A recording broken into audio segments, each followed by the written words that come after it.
Buenos dias, buenos tardes mga amigos, mga amigas, sa aking mga followers and subscribers dito sa YouTube channel, maging sa aking TikTok account na Bueno Law. Magandang araw po sa inyong lahat. Ako po ang inyong lingkod, Atty. Rene Bueno. At ngayon pong episode na to ay ating pong muling pag-uusapan ang impeachment complaint filed against the Vice President Sara Duterte. Although it was already discussed in my last episode, but this time sa ibang anggulo naman natin sisilipin ang desisyon ng ating Korte Suprema hinggil dito sa unconstitutionality of the impeachment complaint filed with the House of Representatives na transmit officially sa Senate Impeachment Court. So, kaya ko to inulit na i-discuss sa pagkakataon na to ay sapagkat meron po sa aking mga nagtatanong na, Attorney, ano ba itong naririnig namin Francisco case, yung Francisco versus House of Representatives? Ay madalas binabanggit ng mga attorney na vloggers at palaging na ikukumpara dito sa kaso ng ating Vice Presidente na si Sara Duterte tungkol dito nga sa impeachment na to. So dahil dito, ako po ay nag-decide na ikumpara kung ano yung Francisco versus sa House of Representatives at itong kaso ni Sara Duterte kung bakit dineklarang unconstitutional at pati doon sa sa isang kaso sa Francisco versus sa House of Representatives. So ipapaliwanag ko to ng sa simpleng pananalita at hindi sa lengguwahe ng ating Korte Suprema kasi kapag ating binasa ang desisyon ng Korte Suprema, ang ating mga ordinaryong mamamayan na walang background sa law ay malamang hindi maiintindihan lalo na kung salitang Ingles at sa legal parlance natin binanatan yung ating pagpapaliwanag. So para maintindihan natin ng husto at tayo po ay magpapaliwanag sa simpleng pananalita at sa lingwaheng maiintindihan ng ordinaryong Pilipino. So dito sa paliwanag natin dito ay ibabase natin to sa desisyon ng Korte Suprema at dito wala tayong kakampihan kasi nung nakaraang episode natin tungkol sa impeachment sa desisyon ng Korte Suprema ay meron tayong nakitang mga komentaryo sa ating sa ating episode tungkol sa impeachment na medyo minsan napakabastos na mga pananalitang ginagamit. Alam nyo, nandito tayo upang turuan natin ang ating mga kababayan ng tungkol sa batas na kahit papano na hindi kayo nakapunta, nakapag-attend sa law school, ay kahit papano makakakuha kayo ng konting talino tungkol sa mga umiiral na batas lalo na sa usapin sa kasalukuyan tungkol sa reklamong isinampa laban sa ating Vice Presidente. At galit na galit sa akin yung mga pro-impeachment para sa kaalaman ninyo. Ako po ay may advokasya din na dapat isulong ang impeachment complaint. Pero kapag may nilabas na desisyon ng ating Korte Suprema, ito ay ating pinag-aaralan at dapat igalang natin kung ano yung sinabi ng ating kataas-taasang hukuman na Korte Suprema. So ipaliliwanag natin ngayon. Ano ba yung Francisco versus House of Representatives na madalas itinatanong sa atin ng ating mga subscribers at viewers? Ito pong Francisco versus House of Representatives ay isa pong kaso na isinampa way back 2003 laban sa ating Chief Justice na si Hilario Davide. Ang nagsampa ng kaso laban sa kanya for impeachment ay mga kaalyado ng dating Pangulong si Joseph Ejercito Estrada.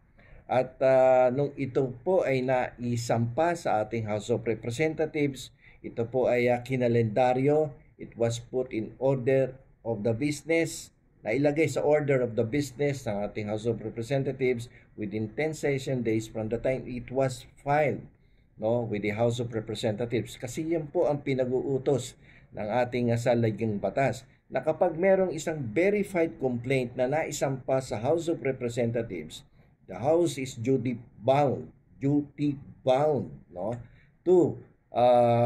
act on it within 10 session days. Ikakalendaryo mo yan para mailagay sa agenda. And within 3 days from the time it was registered, nailagay sa agenda, ay ito po ay dapat ma-refer sa Committee on Justice upang doon magkaroon ng investigation at mabigyan ng due process ang nasasakdal. So sa kaso ni Chief Justice Davide sa Francisco versus House of Representatives, ang unang reklamo ay unfortunately it was dismissed for insufficient in substance, although sufficient in form, but it was discovered as insufficient in substance. So na-dismiss yan. And immediately upon its dismissal, may panibagong impeachment complaint sa Francisco versus House of Representatives na isinampan na naman laban sa ating punong mahistrado na si Hilario Davide. At dito pumasok ang kontrobersiya. Ang sabi ng mga kampo ng dating punong mahistrado na si Davide ay ba hindi na pwedeng magsampa ng reklamo impeachment laban sa dating Chief Justice sapagkat meron lang naunang impeachment complaint na naisampa nung kamakailan lamang. Immediately after the dismissal, ito at pinapasok niya na naman ng panibagong reklamo. So, sabi nila, hindi pwede to. This is already in violation of Article 11, Section 3, Paragraph 5, which provides that no impeachment proceeding shall be initiated against the same official within the period of 1 year. So, in Tagalog, sa pangako ko sa inyo, tatagalogin natin, hindi pwedeng magsampa ng reklamo sa parehong opisyal na impeachable sa loob ng 1 taon. Hindi pwedeng lumagpas ng isang reklamo sa loob ng 1 taon against the same official, the same impeachable official. Kapag yan ay nangyari, magbabiolate kayo na tinatawag na 1-year bar rule. So, yun po ang sinasaad sa ating saligang batas at iniiwasan na mangyari sapagkat kapag merong more than one complaint within the period of 1 year, yan ay maituturing na constant harassment at laging malalagay ang ating mga impeachable officials sa pananakot, sa harassment, ng ibang mga kalaban niya sa politika o mga kalaban niya sa pamahalaan. So upang maiwasan niya, atin namang mababang kapulungan ay may makapag-concentrate sa kanilang duties and obligations as lawmakers ay isang beses lamang dapat magkaroon ng reklamong impeachment laban sa isang high-ranking official na considered as impeachable public officer. So, sabi ng kampo ng mga Davide, hindi na pwede yan kasi the moment the verified complaint has already been referred to the Committee on Justice, this impeachment complaint is deemed initiated already. Okay? So, isa pang distinction nito sa kaso ni Sara Duterte is that there was 2 complaints only. There were 2 complaints filed against the Chief Justice. Yung una, dismissed. Yung pangalawa, kinontest na yan. So, there were 2 impeachment complaints filed against the Chief Justice. So, natalo ang kampo ng mga estrada sa reklamo laban sa Chief Justice on the basis of the constitutional provision na dapat isang impeachment complaint lamang ang maisampa laban sa impeachable officials sa loob ng 1 taon. Kung gusto mo mag-file ulit, hintayin mong matapos yung prescriptive period of 1 year.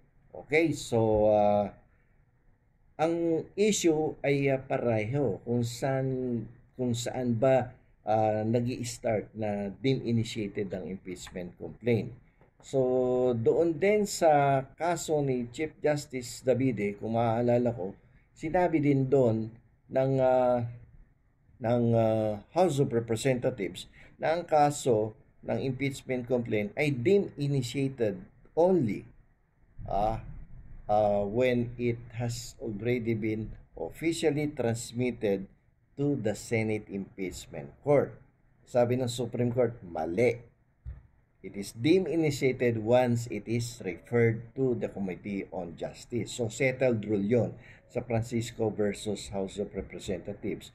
It must be referred to the Committee on Justice in order a verified complaint is considered as deemed initiated. Okay? So, dalawang complaint, it must be referred to the Committee on Justice para may turing as initiated complaint. Okay? So, hindi kinakailangang ma-refer yan sa Senate Impeachment Court kasi yun ang contention during that time sa Francisco. Okay, ikumpara natin dito kay Sara Duterte, kay Vice President Sara Duterte. Dito sa kasong impeachment complaint laban sa Vice Presidente, meron pong 4 na impeachment complaints filed against the Vice President within the period of 1 year. Francisco versus House of Representatives, 2. Sara Duterte versus House of Representatives, 4. So malaki kaibahan yan ha. 2 kay Francisco, 4 kay Duterte, Sara. Okay. So ano ang nangyari sa kaso ni Sara Duterte? May naunang first complaint, hindi ko matandaan kung yung religious group to. May naunang impeachment complaint, but it was not calendared. Hindi ito nailagay sa order of business. Ibig sabihin, hindi na irehistro sa agenda upang mapag-usapan. And then after that, may inintay na pangalawa, may nag-file uli. Okay. So, anong nangyari doon sa una? Sinet aside muna. Hindi natin alam kung saan nilagay sa filing cabinet, sa shelves, sa ibabaw ng lamesa ng Secretary General or ng Speaker of the House. So, may dumating na pangalawang complaint.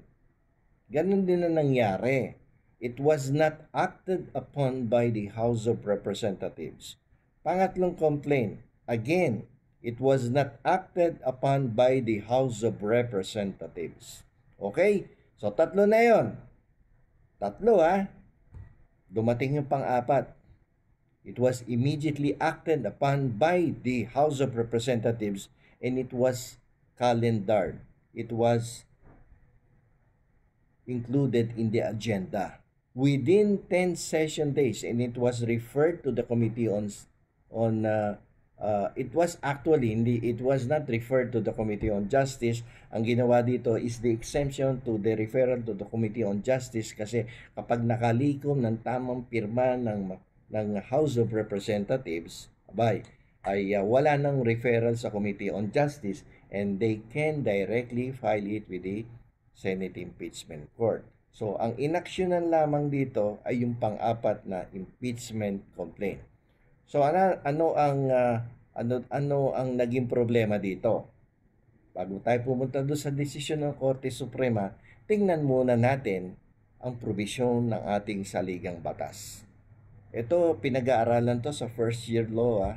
Hindi to tapos na ang second year, third year dito. So, basic na rule to. So, tayo ay pro-impeachment tayo, dapat magkaroon ng trial. Pero sa pagkakataon na to ay paliliwanag natin yung desisyon ng Korte Suprema na kung saan tayo po ay nag-agree sa desisyon ng Korte Suprema. 13 brilliant minds ang nagsama-sama, kampo ng mga Duterte, kampo ni Ninoy Aquino, at appointees ni Bongbong Marcos, nagkaisa at nag-agree that there was a violation of the procedures diyan sa House of Representatives. Paliliwanag ko sa inyo.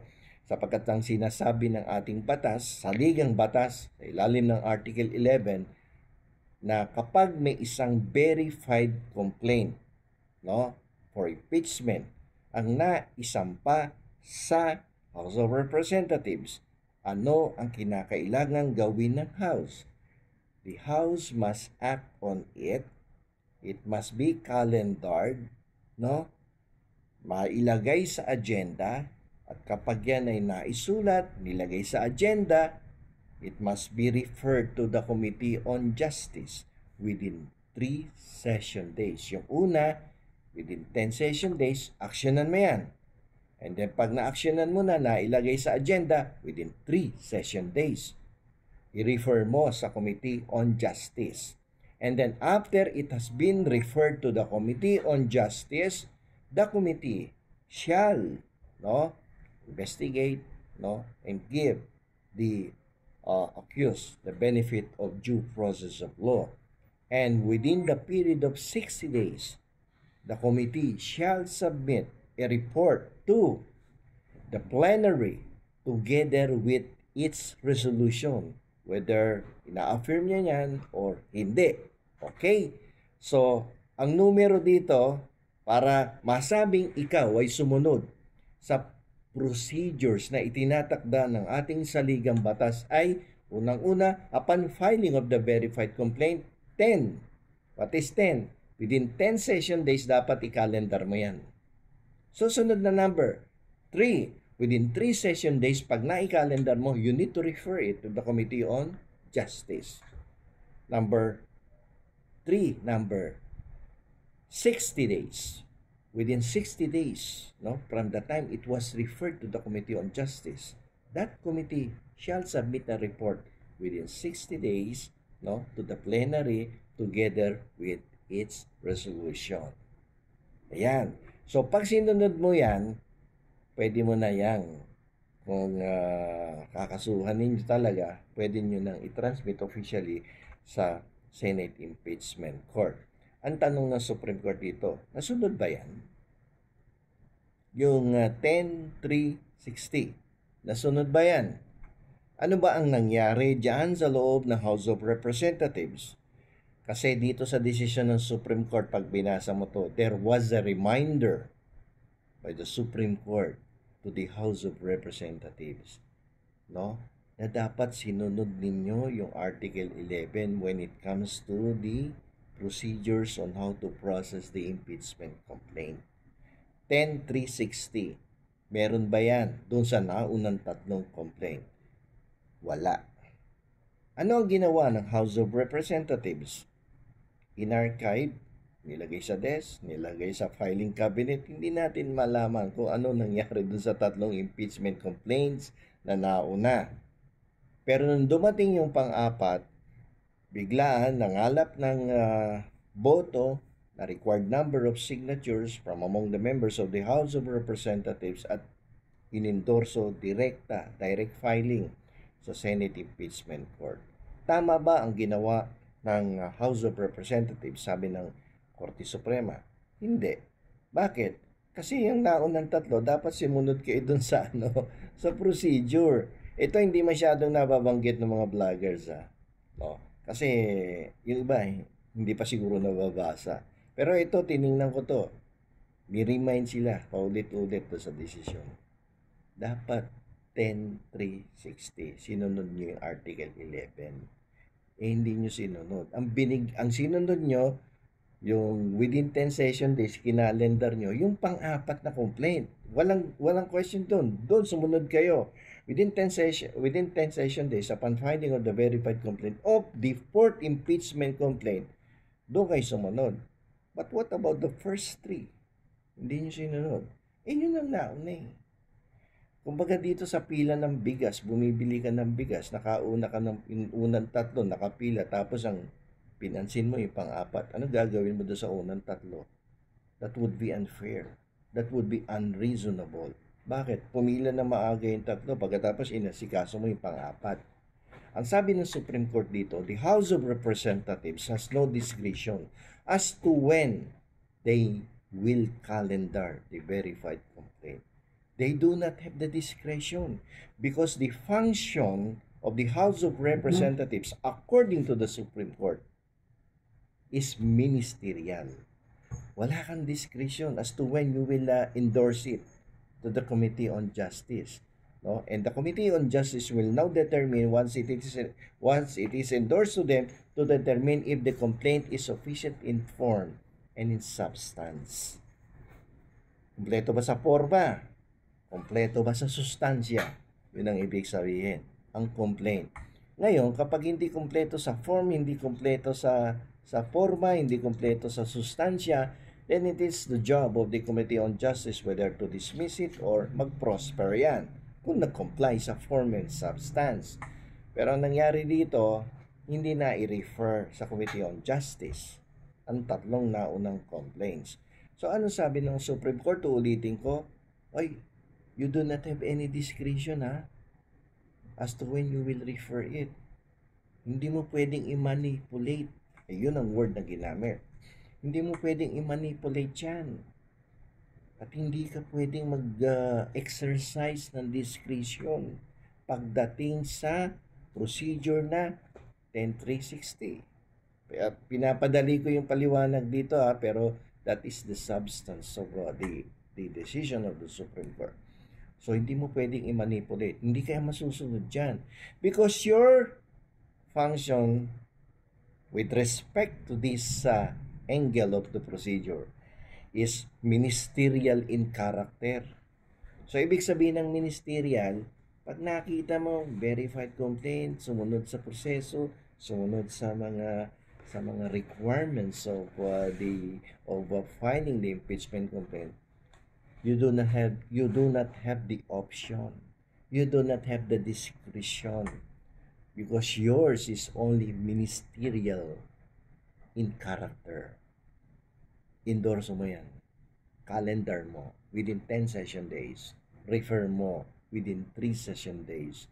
And the committee shall decide and make a report within 60 days to the plenary. Okay? So, yun yung nawawala, no, sa kaso ni Vice President Sara Duterte.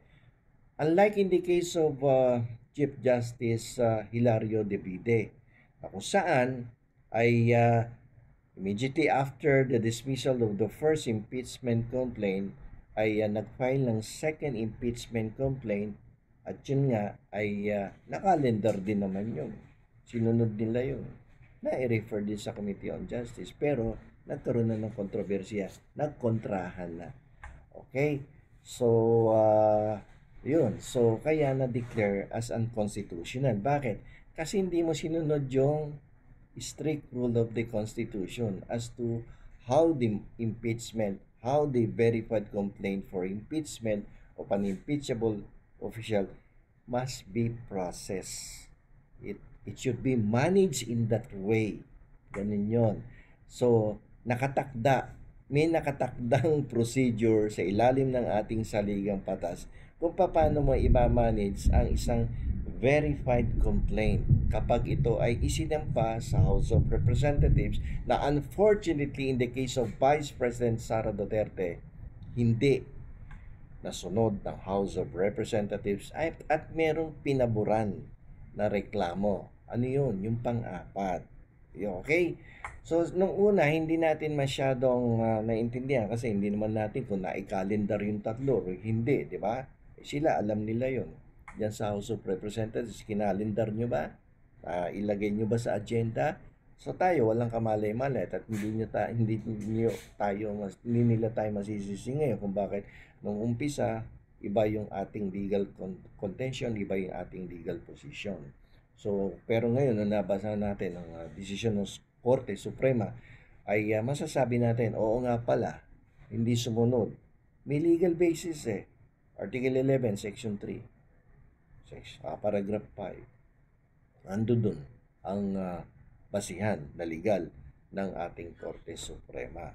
So, at the same time, sinabi, ministerial function yan. Wala kang discretion. Wala kang option. Kundi sumunod sa procedure. Ay, hindi mo ni-refer. Nintay mo yung pang-apat. Dinadali. Okay? So, yun yan yung reminder ng Supreme Court sa House of Representatives.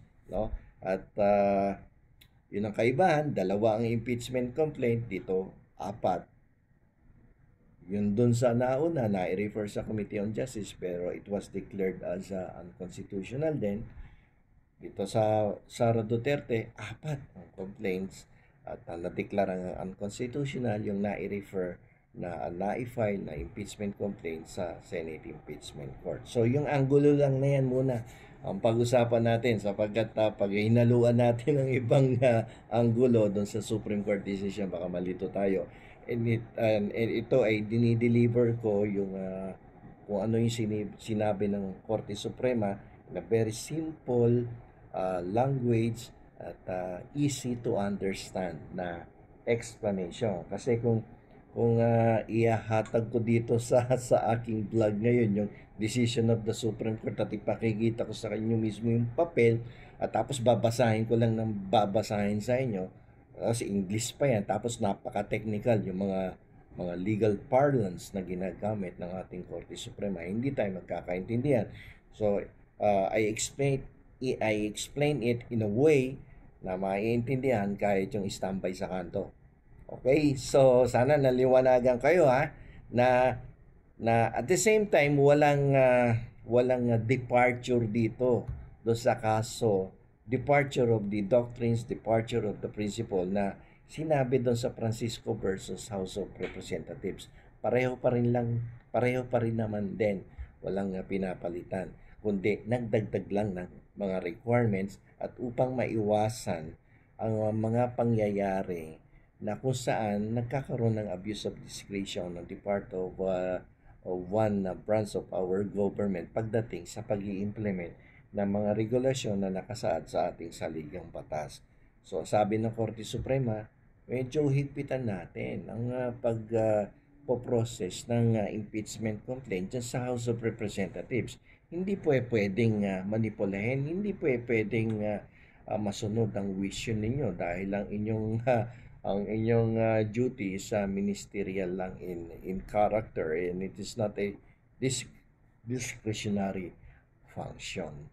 So sana naintindihan nyo Francisco versus House of Representatives, a case involving the former Chief Justice of the Supreme Court where there were two complaints filed against the Chief Executive or the Chief Justice, whereas in the case of BP Sara, 4 ang complaints na na-file pero isa lang ang inaksyonan, yung 3 hindi inaksyonan, kaya ang sabi ng Korte Suprema, yung hindi inaksyonan ay technically considered as dismissed or terminated at so papasok yung 1-year bar rule na hindi ka pwedeng magsampa ng more than one complaint within the period of 1 year against the same official. Okay? So, maliwanag tayo. So, sa susunod, kung may magtatanong uli, yung different angle naman ng Supreme Court decision ang ating pupuntahan kung magre-request kayo, no? Pero actually ito maliwanag na to yung repeated reminders of the Supreme Court na dapat sinusunod ninyo yung proseso under Article 11 of the 1987 Constitution. Okay, so maraming salamat po. Ito pong muli ang inyong lingkod, Attorney Rene Bueno.